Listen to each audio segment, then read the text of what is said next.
Hi friends, మనం ఈరోజు గన్నవరం విద్యాపురం శబరి పరివాహ ప్రాంతమైన శబరి నది ఉచ్చి మీద ఉన్నాం. ఇది కూనవరం మండలం విఆర్పురం మండలంలో ఉన్న శబరి నది, గోదావరి నది మరియు శబరి నది. గోదావరి అనేది మహారాష్ట్ర నుంచి నాసిక్లో పుట్టి మనకి ఇక్కడ పోలవరంలో కలిసి ఇక్కడి నుంచి సముద్రంలో కలుస్తుంది రాజమండ్రి. అయితే ఈ శబరి అన్నది మన వివిధ ప్రాంతాల నుంచి వస్తూ ఉంటుంది. వీటికి వ్యత్యాసం ఏంటంటే నీళ్లు, గోదావరి వచ్చే నీళ్లు తెల్లగా ఉంటాయి, ఈ శబరి నుంచి వచ్చే నీళ్లు ఎర్రగా ఉంటాయి. రెండు ఈ వర్షాకాలంలో కలిసడానికి చాలా విభిన్నంగా ఉంటాయి, రకాలుగా కలర్ వేరేగా ఉంటాయి. ఎందుకంటే ఇది ఎక్కువగా కొండ కోణంలో వస్తూ ఉంటుంది. అది చాలా ప్రాంతంలో కొన్ని వేల కిలోమీటర్ల ప్రాంతం నుంచి వస్తూ ఉంటుంది. ఏదైనా కూడా ఇది పోలవరం ముంపు ప్రాంతంలో ఉంది. కూనవరం మండలం, విఆర్పురం మండలం, అటు వేలేరుపాడు మండలం కనిపిస్తుంది కూడా, వేలేరుపాడు మండలం.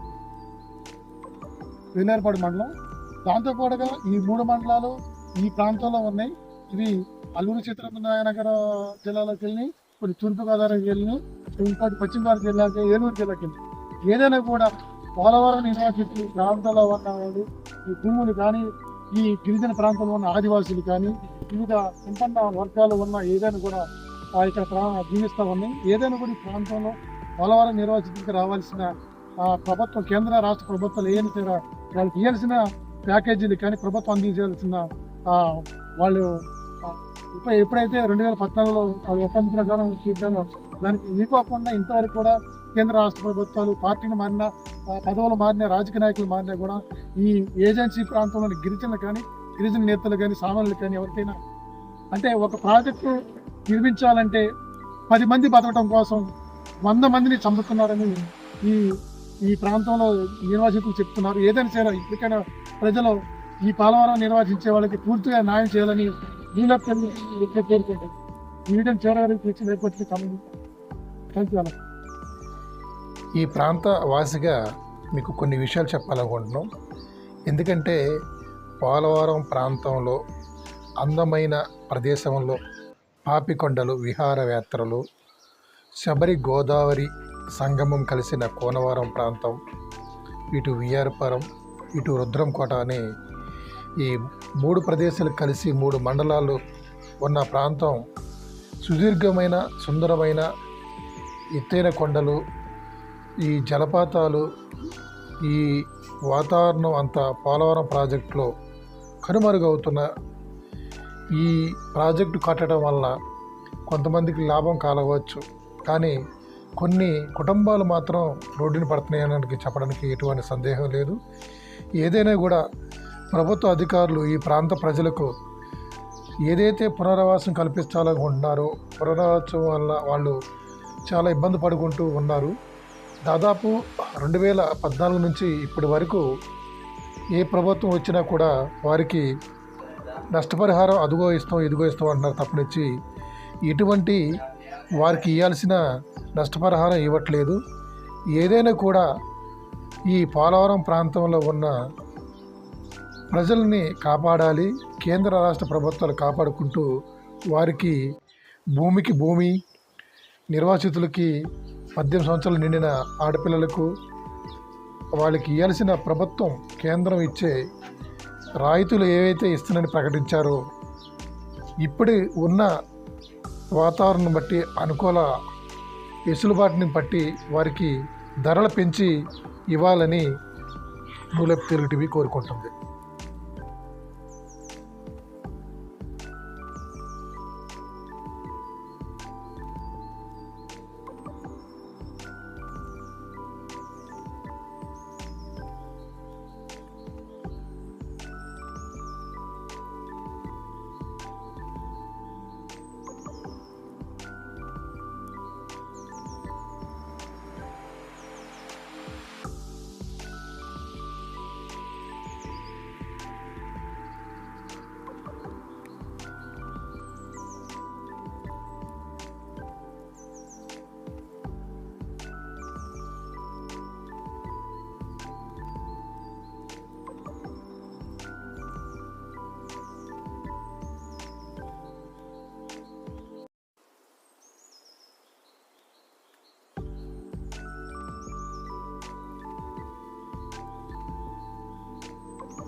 ఈ ప్రాంతంలో బోటు షికారు కానీ, చేపల వేట కానీ, విహారయాత్రకు కానీ చాలా దూర ప్రాంతాల నుంచి, రాష్ట్రాల నుంచి కూడా ఈ ప్రాంతానికి వచ్చి ఈ సుందరమైన ఎత్తైన పర్వతాలు, ఎత్తైన కొండలు, ఈ దట్టమైన అడవులు, ఈ గిరిజన ఆదివాసీ సాంప్రదాయాలు కలిగిన ఈ ప్రాంతంలోని ఎన్నో ఆహ్లాదమైన, ఆరోగ్యమైన, ఆ మనసుని ఉల్లాసపరిచే అనేక ప్రదేశాలలో ఈ పాపికొండలో ప్రాంతం ఒకటని చెప్పచ్చు.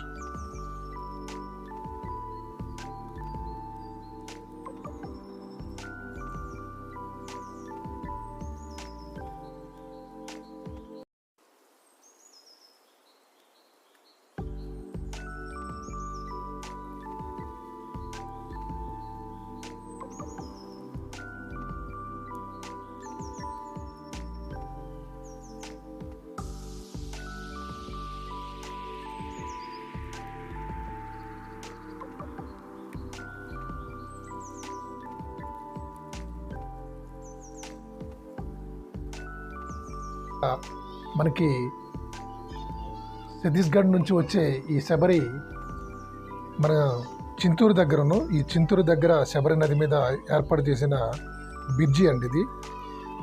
దాదాపుగా ఈ ప్రాంతంలో ఉన్న రైతులు కానీ, ఆదివాసులు కానీ, ఎస్సీ ఎస్టీ బీసీ మైనారిటీలు ఎవరైనా సరే మంచి వ్యవసాయం పండించుకుంటే ప్రాంతం ఇది.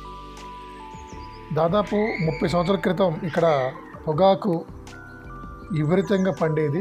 ఈ ప్రాంతం నుంచి విధిగా ఎక్స్పోర్ట్ అయ్యేది భద్రాచలం అక్కడ బోర్డు ఏర్పాటు చేసి. అంతేకాకుండా ఈ ప్రాంతంలో మిర్చి ఎక్కువగా పండిస్తూ ఉంటారు. మిర్చి ఇది ఈ ప్రాంతానికి దాదాపుగా కోనవరం, వేలేర్పాడు, విఆర్పురం ప్రాంతంలో మనకు తెలిసినంతవరకు అయితే గుంటూరు, అమరావతి, విజయవాడ ప్రాంతంలో ఉన్న ఎంతోమంది రైతులకి ఈ ప్రాంతంలో వ్యవసాయం చేసుకుంటూ వారి కుటుంబాలు పోషించుకుంటూ జీవించిన ప్రాంతాలు సందర్భాలు చాలా లేకపోలేదు. గతంలో అయితే ఇక్కడ విజయవాడ నుంచి విలేర్పాడికి సపరేట్గా గుంటూరుకి బస్ వేశారు. అంటే ఈ ప్రాంతంలో మిర్చి కానీ, పొగాకు కానీ పండించే రైతులు, అంటే ఈ ప్రాంతం ఏ విధంగా, ఏ నేల, ఏ స్వభావం ఏ విధంగా ఉంటుంది, నల్లరేగడి మట్టి, ఆ మట్టి మంచి దిగుబడి వస్తుంది. ఎందుకంటే గోదావరి ఆగస్టులో వచ్చి వెళ్ళిపోయిన తర్వాత వాళ్ళు పంటలు వేస్తారు. పంటలు వేసిన తర్వాత ఒండ్రు మట్టి అది ఆ ప్రాంతంలో ఉన్న నేలకు పట్టుకొని అది బలం ఎక్కువ, వాటికి పోషకాలుగా ఇచ్చేది ఎక్కువ ఉండేది. ఈ కుక్కునూరు, వేలేర్పాడు, విఆర్పురం ఈ ప్రాంతంలోని అనేకమైన భూములలో పొగాకు, మిర్చి, అనేక అపారాలు అంటే పప్పు దినుసులు కూడా ఈ ప్రాంతంలో ఎక్కువ పండించేవారు. దీని ఆదివాసీలు మరియు గిరిజన నేతలు కూడా ఈ ప్రాంతంలో సాగు చేసుకుంటూ, వ్యవసాయం చేసుకుంటూ బతికేవారు. అయితే పోలవరం ముంపు ఎప్పుడైతే ఈ ప్రాజెక్టును శంకుస్థాపన చేశారో అప్పటి నుంచి ఈ 7 మండలాల్లో ఒక 30% వారికి ఒక ఉపయోగం, కానీ 70% ఈ ప్రాంతంలో ఉన్న ఎస్సీ ఎస్టీ బీసీ మైనారిటీలు చాలా చితికిపోతున్నారు. ఆర్థికంగా వాళ్ళు కుటుంబాలు కొన్ని చిన్నభిన్నం అవడానికి అవుతున్నాయని చెప్పడానికి ఎటువంటి సందేహం లేదు. ఏదైనా కూడా ఈ ప్రాంతం ఆహ్లాదమైన, ఆనందమైన, సుందరమైన, చాలా బాగుంటుంది ప్రదేశం, చూడదగ్గర ప్రదేశం. ఈ పోలవరం ముంపు ప్రాంతంలో ఉన్న ఈ ప్రదేశాలన్నీ కనుమరుగైపోతాయి. వాళ్ళు కట్టే ఎత్తు పెంచడమా తగ్గించడమా అని కాకుండా ఈ ప్రాంతంలో వారికి కొన్ని కుటుంబాలు, కొన్ని సంవత్సరాలు, కొన్ని శతాబ్దాలు జీవించిన కుటుంబాలు ఇప్పుడు పోలవరం ప్రాజెక్టుతో నిర్వాసితులు అయ్యి వారు జీవన ప్రమాణాలు కూడా మారిపోతున్నాయి. వాటిని విశ్లేషించడానికి కూడా ఎటువంటి మనం సరిపోవు. ఎందుకంటే కొన్ని శతాబ్దాల నుంచి జీవించుకుంటూ ఈ ప్రాంతంలో ఉన్న ఆదివాసులే కానీ, ఎస్సీ ఎస్టీ బీసీలు కానీ ఈ ప్రాంతం నమ్ముకొని కొన్ని ఆర్థిక వనరులు కానీ, వెసులుబాట్లు కానీ, ఫ్యామిలీలు కానీ దూర ప్రాంతాలను కూడా ఎన్నో వ్యవసాయం చేసుకుంటూ ఉండేవారు. ఏదైనా కూడా శబరి, గోదావరి కలిసిన సంగమం కోనవరం దగ్గర అందాలు, పాపికొండ అందాలు చూడదగ్గర ప్రదేశం. దీంట్లోని పోలవరం ముంపు ప్రాంతంలోని 7 మండలాల ప్రజలలో ఈ 3 మండలాల ప్రజలు కూడా చాలా ఇబ్బంది పడుతున్నారు. ఏదైనా కూడా కొన్ని సంవత్సరాలలో మనకి పోలవరం ప్రాజెక్టు వలన ఈ 3 మండలాన్ని మింగేస్తుంది, దాన్ని కబలిస్తుంది. ఈ ప్రాంతంలో ఉన్న ఎస్సీ ఎస్టీ బీసీలని వాటి ఒడిలోని కబలించుకొని కొన్ని కుటుంబాలు నాశనం అవుతున్నాయనడానికి ఎటువంటి సందేహం లేదు. ఏదైనా కూడా సుందరమైన ప్రదేశం కోనవరం శబరి గోదావరి సంగమము చాలా అందంగా దృశ్యాలు బాగుంటాయి. వీడియో చూసి మాకు సపోర్ట్ చేసినందుకు మీకు ధన్యవాదాలు చెప్తున్నాం. ఏదైనా కూడా న్యూలెప్ తెలుగు టీవీ ప్రజా సమస్యలపై మీ సమస్య మా పోరాటం అని ఉంటూ ముందుకు వెళుతుంది. ఎన్నో విషయాలు ప్రజలకు అందుబాటులో చేసుకుంటూ ప్రజల తరపున పోరాటం చేస్తుంది. ఏదైనా కూడా సపోర్ట్ ఇచ్చి మరికొన్ని వీడియోలకి సహకరించాలని న్యూలెప్ తెలుగు టీవీ కోరుకుంటుంది. Thank you, all of you. నమస్కారం.